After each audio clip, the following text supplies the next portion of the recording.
Hey, what's up guys? This is the second video in the series of videos where I am talking about this pair of shoes from Antonio Meccariello, which is the Aurum made-to-measure Centurion in Horween Shell Cordovan. We're going to talk about the three-piece shoe trees. We're going to talk about the patina, specifically on Shell Cordovan, and then we're also going to talk about the natural unglazed Horween Shell Cordovan, and just kind of breaking down exactly what that is and a few things to probably be aware of about all of those when you think about the importance of this shoe to me, why I chose those, and if any of those are the right decisions for you. In this video, we are going to pick up right where we left off from a care routine perspective, meaning the conditioner has had time to dry. We're going to buff that off with a horsehair brush right here, and then using the Grift H ebony stick, apply a glazing or just continue to raise the luster on this Shell Cordovan.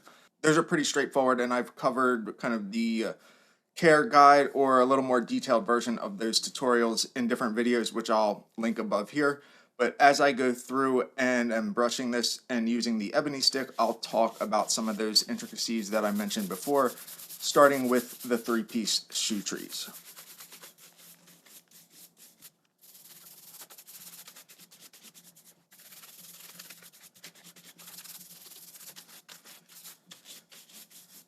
And scene on the brushing montage. Let me grab this, we'll grab the left to demonstrate with because we're going to be working on the right. But the three-piece shoe trees are really fantastic. They're honestly the most accurate representation of the anatomical shape of your foot, or in my case, very close to my foot because these are made to measure. And that obviously provides a huge benefit in maintaining the proper shape of the upper. So let me remove these, and we can take a look at the tree.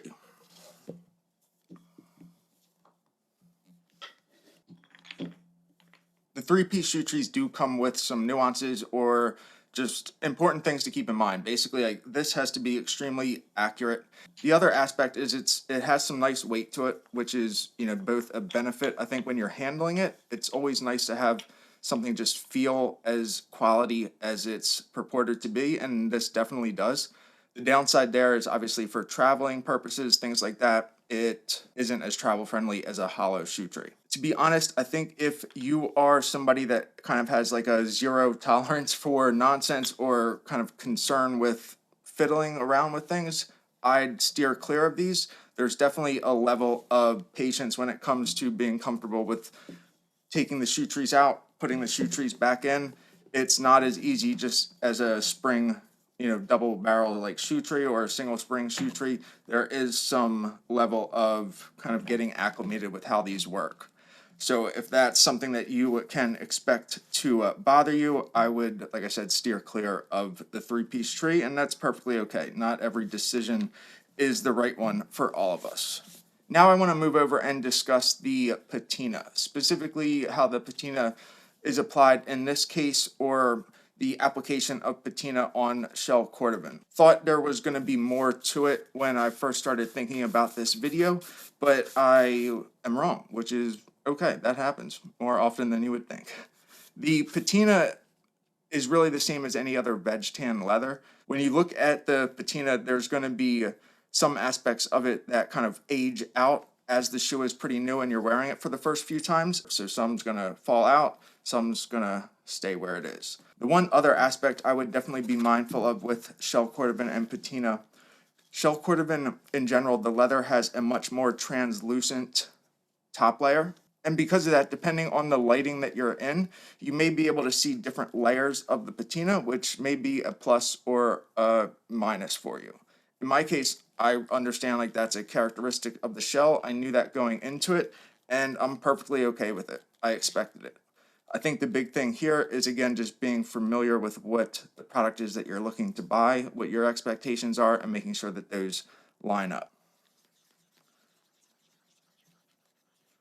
I am now glazing the Shell Cordovan, or kind of using the ebony stick as a sleeking tool to smooth out the leather now that we've conditioned it and brushed it, and now we're kind of raising that luster, which is a perfect transition to the natural unglazed Shell Cordovan topic. Unglazed Shell Cordovan is basically referring to what level of finishing it gets from the tannery, specifically Horween in this case. Glazing is just creating a particular aesthetic or a particular look within the top layer of the shell or of the leather. And then once you reach that point, some type of sleeking tool like this to actually build that top layer of finishing over it to kind of settle that in. Many shoemakers will finish the leather themselves, or they'll glaze it themselves if they are using unglazed shell cordovan or an unglazed leather. Some will not. Antonio did finish this and apply a hand glazing. As far as applying this hand glazing, it's really not a requirement or a necessity. It's really something that you would do if you want to raise the luster up and try to replicate what that tannery glazing would look like. But there's no right or wrong answer here. It's really just what the overall aesthetic is that you're trying to accomplish. These are all much more refined and nuanced details. I've probably used nuance and intricacies a lot throughout this video, but that's really the best way I can think to describe it. These are choices that really are going to be very individual and are not for everyone. I think that is very clear. If any of these sound frustrating or sound like this is kind of crazy, like why would you spend all that money and then have to do this with your shoe or have to worry about it, that just means like these choices aesthetically or functionally just probably aren't right for you, and you could make other decisions if you wanted to order a shoe like this. It doesn't make my choices right, it doesn't make them wrong, and it wouldn't make yours right or wrong either. It's just what you want to do as the client. And that's perfectly okay. We all know what it is that's right for us, and hopefully if we don't, we figure that out before we make a large purchase like this. Next video, I'll finish this series out, get into the fit, the overall kind of customer client experience with Antonio, and also go in and compare how this last matches up to more commonly used or commonly known lasts such as the Chisel 2, the Soft Square, Hawksbill. So that way you can kind of round this out with a much more general application of the knowledge. Lastly, let me know what your thoughts are on this more segmented series of a review where I'm breaking it out and giving a more detailed look at each of the aspects, kind of talking about some of the personal choices and thought processes that went behind making the decisions, and then also getting a little more granular with the information that I'm talking about, as opposed to a very high level, all-encompassing review that would be about the same length of one of these videos, but would encompass all of that information. Let me know which format you like. I think there are drawbacks and benefits to both, but I wanted to try something different. Thanks for watching. If you haven't already and you're enjoying this, make sure to subscribe to the channel, like the video, and let me know what it is about this shoe or about the video that you liked most. I'll see you next time.